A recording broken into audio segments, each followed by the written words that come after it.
Hey, what up? This your boy Sylvester CutZooWorld, Oak Tree Coldest Drum Comedy Official Tour Drum for the 85 South Show, 1/3 bando on the We the Party Band LLC. Overall cool guy, and you know who it is. Today we're gonna talk about audio settings in the SPD-SX Pro. Hit the menu button.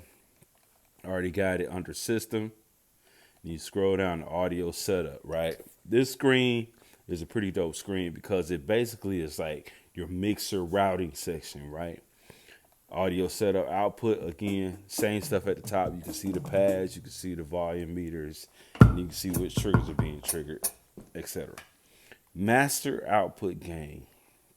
It has a range of plus 12 to minus 24. I think the default is at 0. If you just want to bump the volume, if you just want it louder, pretty straightforward. Your phone's output gain, same thing. Direct output gain, same thing. You got four direct outputs, which is pretty dope, especially when you use this in USB mode and you use it as an interface. How you got multiple outputs, super dope. And you can turn the master left and right into direct output 5 and 6 by doing this. Master direct switch. This normal is where the master is left and right, is just a stereo out. And then you can turn it to direct. And if you look over here, you can see it goes with those master lines. Switch over to direct lines. So you got direct 1, 2, 3, 4, and then you got direct left and right, 5, basically 5 and 6.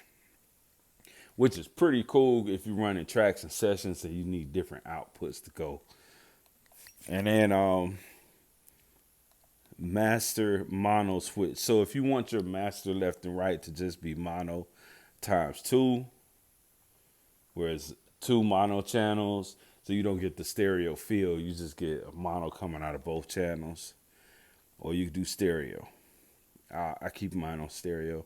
Direct out switch, all on, or you can turn them all off. So you can turn your directs on and off.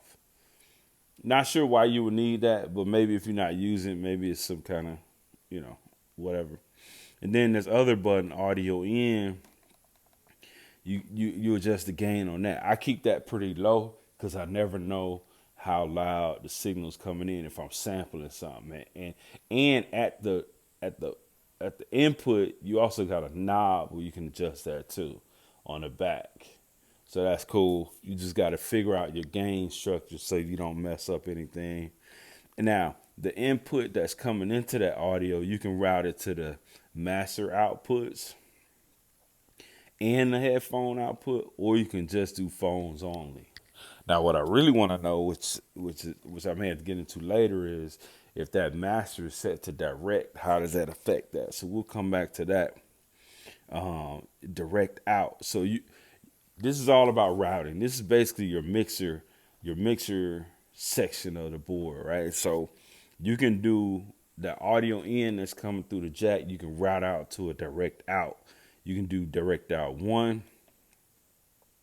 You can do direct out 2. You can do direct out 1 and 2, where it's like a left and right. You can do 3. You can do 4. You can do 3 and 4. You can do master left, master right, and master left and right. So you got a lot of options for where you want to route that audio that comes into the board. Noise suppressor, when there's no audio coming into that, it suppresses the noise so you don't have like this, I guess, white noise or gray noise happening when you don't have any audio coming in. And then you can set the level at where that happens. And you can adjust whether it's a line input or a mic input. The mic input is going to be quieter, I think.